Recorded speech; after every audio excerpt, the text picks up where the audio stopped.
नमस्कार मित्रांनो. येणारच तुम्ही म्हणलं मी तर तुमचं स्वागत करायला हजर असणारच आहे. स्वागत तर झालंच पाहिजे. आधी स्वागत आणि नंतर विषयाचा पाहुणचार करणं हे आपलं कामच आहे. पण प्रथमतः तुमचं सर्वांचं आपला छोटा पुढारी बिग बॉस फेम या यूट्यूब चॅनलमध्ये मनपूर्वक सहर्ष स्वागत करतो. मित्रांनो, खऱ्या अर्थाने मला असा विचार यायला लागला आहे, आता हे सगळं थांबवावं कुठेतरी आणि आपण बी एखादा नवीन व्यवसाय चालू करावा. काय थोडासा होईल मला त्रास, पण 2-3 मंत्र शिकलो की मी बी आगोरी विद्या प्राप्त करेल ना. आता तुम्ही म्हणता आणि मागच्या व्हिडिओत तुम्हीच म्हणले महाराष्ट्र 21व्या शतकात चालला आहे, बंधूबाबांना थारा देऊ नका. आणि आता तुम्हीच म्हणताय की मी बी विद्या प्राप्त करतो. मग मी बी काहीतरी करतो. मी बी नकली साप आणतो, वाघ आणतो, त्याला रिमोटने कंट्रोल करतो आणि बघता आले की फुस, बघता आले की फुस, आणि मग बघतानाही भीती घालतो. नाही हो मित्रांनो, कसं आहे माहिती का, विषय असा झाला आहे, अहो एवढी मेहनत करून शेतकरीसुद्धा का हातबले, रोजगार हातबले, तरुणांना रोजगार नाही आहे, युद्धाचे परिणाम व्हायला लागलेत.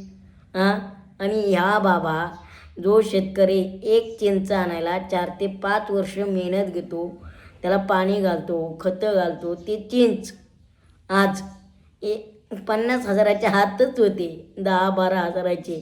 आणि मला ते सांगायचं आहे, त्याच्यातला चिंचुका जो कोणी 5 रुपयाला सुद्धा घेत नाही हो. आमच्या वावरात तर असे चिंचुके पडून येत, 10 गेले तरी आम्ही चिंचुके द्यायला तयार आहे, 10 एक चिंचुका गेला तरी. आणि तो बाबा एका चिंचुका 1,00,000 रुपये 2,00,000 रुपयाला विकतोय. असं कोणचा मंत्र मारतोय की तो बाबा डायरेक्ट 1,00,000 2,00,000 रुपयाला तो चिंचुका विकतोय? मी शॉक झालो. असं कुठला मंत्र आहे?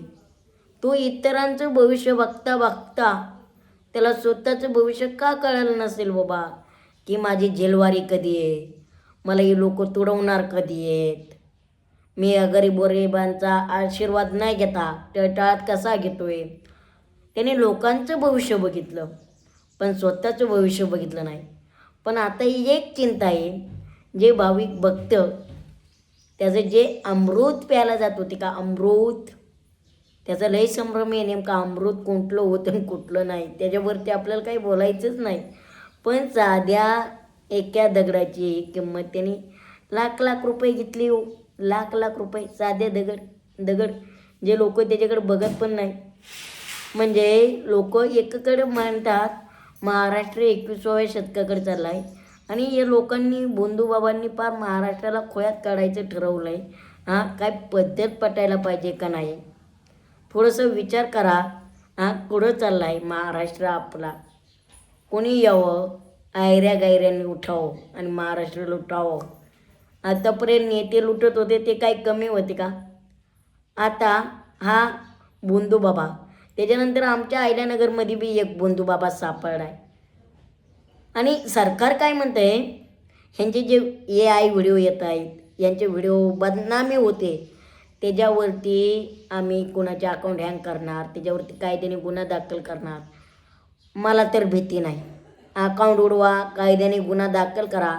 पण सरकारला माझी एक विनंती, एवढं करण्यापेक्षा या बंधूबाबांच्या त्यांच्या मुसक्या आवळल्या तर हे व्हिडिओ समोर नाही येणार. व्हिडिओ काढणाऱ्याला लाज नाही, पण बघणाऱ्याला भीती आहे या समाजात. चालले काय. पण आज सगळी व्हेंटिलेटरवर आहेत बरं का.